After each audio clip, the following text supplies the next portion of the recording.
반갑습니다. 모두다 행정사 송범석 대표입니다. 변호사님, 지난주에 술을 좀 많이 마시고 운전하다가 음주 단속에 걸렸는데요. 뺑소니 사고는 없었고 단속에만 걸렸는데 혈중 알코올 농도가 꽤 높더라고요. 초범인데도 처벌이 심각할까요? 네, 이 경우는 상당히 심각합니다. 혈중 알코올 농도가 높으면 초범이라도 감옥에 갈 가능성이 크죠. 현재 상태라면 실형이 나올 수도 있겠는데요. 감옥이요? 초범인데요. 제가 듣기로는 벌금으로 끝나는 경우도 많다고 하던데요. 네, 그런 경우는 혈중 알코올 농도가 낮을 때 이야기죠. 지금처럼 농도가 높으면 이야기가 달라지겠죠. 특히 요즘 음주운전에 대한 처벌이 강화된 거 아시죠? 경찰 조사 전에 준비하지 않으면 실형을 피하기 어렵습니다.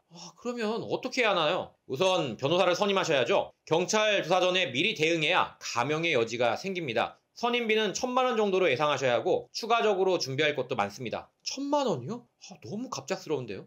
지금 결정하지 않으면 늦을 수도 있어요. 시간을 끌다가는 정말 감옥에 갈 수도 있습니다. 초범이라고 해서 방심하시면 안 되죠. 알겠습니다. 당장 준비해 볼게요. 물론 모든 변호사가 이렇게 겁을 주며 사건을 수임하려고 하는 것은 아닙니다. 많은 변호사가 정직하게 사실을 설명하고 의뢰인이 합리적으로 판단할 수 있도록 돕고 있는데요. 그러나 일부 변호사들은 의뢰인의 불안과 공포심을 이용해 사건을 맡으려는 경우가 분명히 있습니다. 이런 경우 변호사는 극단적인 가능성을 부각해 공포를 조장하는데요. 예를 들어 가장 무거운 처벌이라 해도 구공판 이후 징역형에 대한 집행유예가 예상되는 사안에서 감옥에 갈 수도 있다는 말을 강조합니다. 대법원의 양형 기준이나 기존 판례를 고려하면 실제로 어지간한 사건에서 실형이 나올 가능성은 극히 드문데요. 특히 단순 음주운전, 초범, 그리고 사고가 없는 경우라면 실형보다는 벌금형이나 집행유예가 대부분입니다. 실제로 이 사안에 대해 변호사들 사이에서는 실형이 나올 확률이 거의 없다는 것을 이미 알고 있습니다.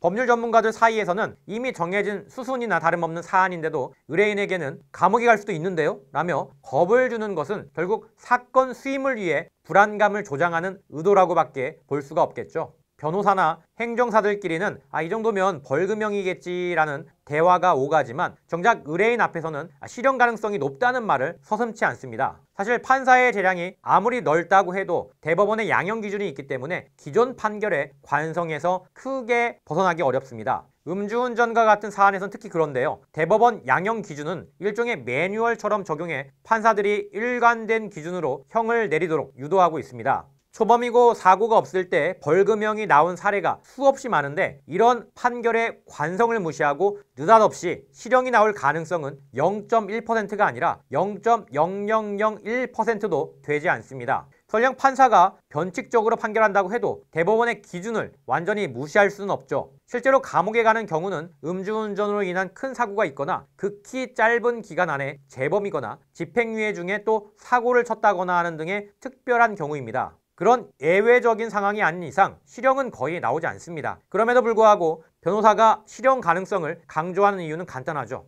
공포심을 조장해야 사건을 빨리 수임할 수 있기 때문입니다. 대법원 양형 기준에 따른 판결의 확률을 솔직히 설명한다면 의뢰인은 여러 곳에 변호사 상담을 다니며 비교하고 신중하게 선택을 할 것입니다. 하지만 지금 당장 결정하지 않으면 큰일 나요 라는 말에 공포심 때문에 휘둘려 곧바로 선임비를 결제하게 되죠. 예를 들어 대법원 양형 기준에 따르면 벌금형이 나올 가능성이 높습니다라고 말하는 변호사와 이러다 감옥에 갈 수도 있습니다 라고 말하는 변호사 중 후자가 더 쉽게 사건을 따내는 게 현실이죠. 이런 공포 마케팅은 단순히 불안감을 조장하는 수준을 넘어 법률 상담을 왜곡시키고 의뢰인의 이성적인 판단을 방해합니다. 사실을 교묘히 부각하고 과장하는 것은 허위사실 유포가 아니지만 이는 마치 특정 부작용이 극히 드문 약을 두고 이 약을 먹으면 죽을 수도 있습니다 라고 말하는 것과 비슷합니다. 가능성만을 강조해 공포를 조장하는 전략인 거죠. 이런 일부 변호사들은 사건 수임이 급하겠지만 이런 방식은 결국 의뢰인의 신뢰를 깨트리고 업계 전체에 대한 불신을 가져올 뿐이죠. 공포에 휘둘리지 않으려면 기본적인 법률 지식을 미리 알아두는 것이 중요합니다. 음주운전 처벌 기준, 초범일 때의 처벌 수위, 벌금형이 가능한 경우 등을 사전에 숙지하면 법률 전문가의 말에 덜 휘둘리겠죠. 또 상담 시에는 변호사님의 기존 경험을 바탕으로 벌금형과 실형의 비율이 어떻게 됩니까? 등을 구체적으로 물어보셔야 합니다.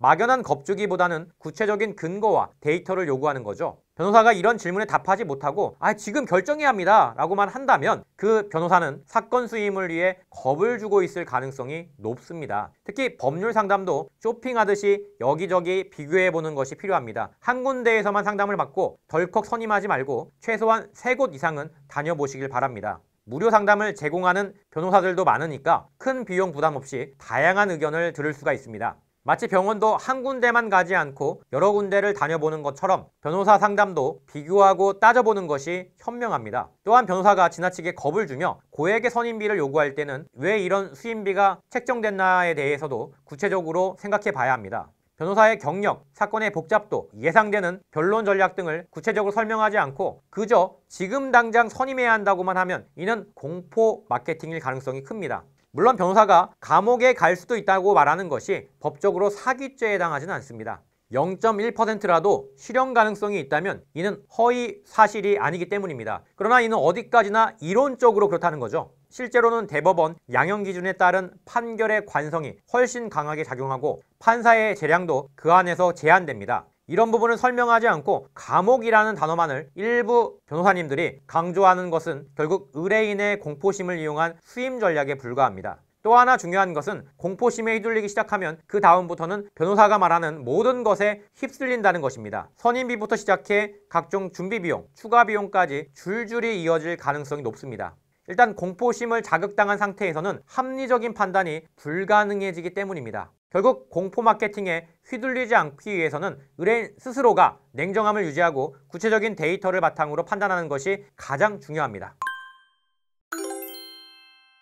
여기까지 모도행정사 송범석 대표였습니다. 이 영상이 도움이 되셨다면 좋아요와 구독 부탁드리고 저희 모도행정사 카페에서는 양형자료 매뉴얼을 비롯해 면허구제를 위한 매뉴얼까지 무료로 제공하고 있으니 아래 하단 링크를 클릭하시고 카페로 넘어와 받아가시길 바랍니다.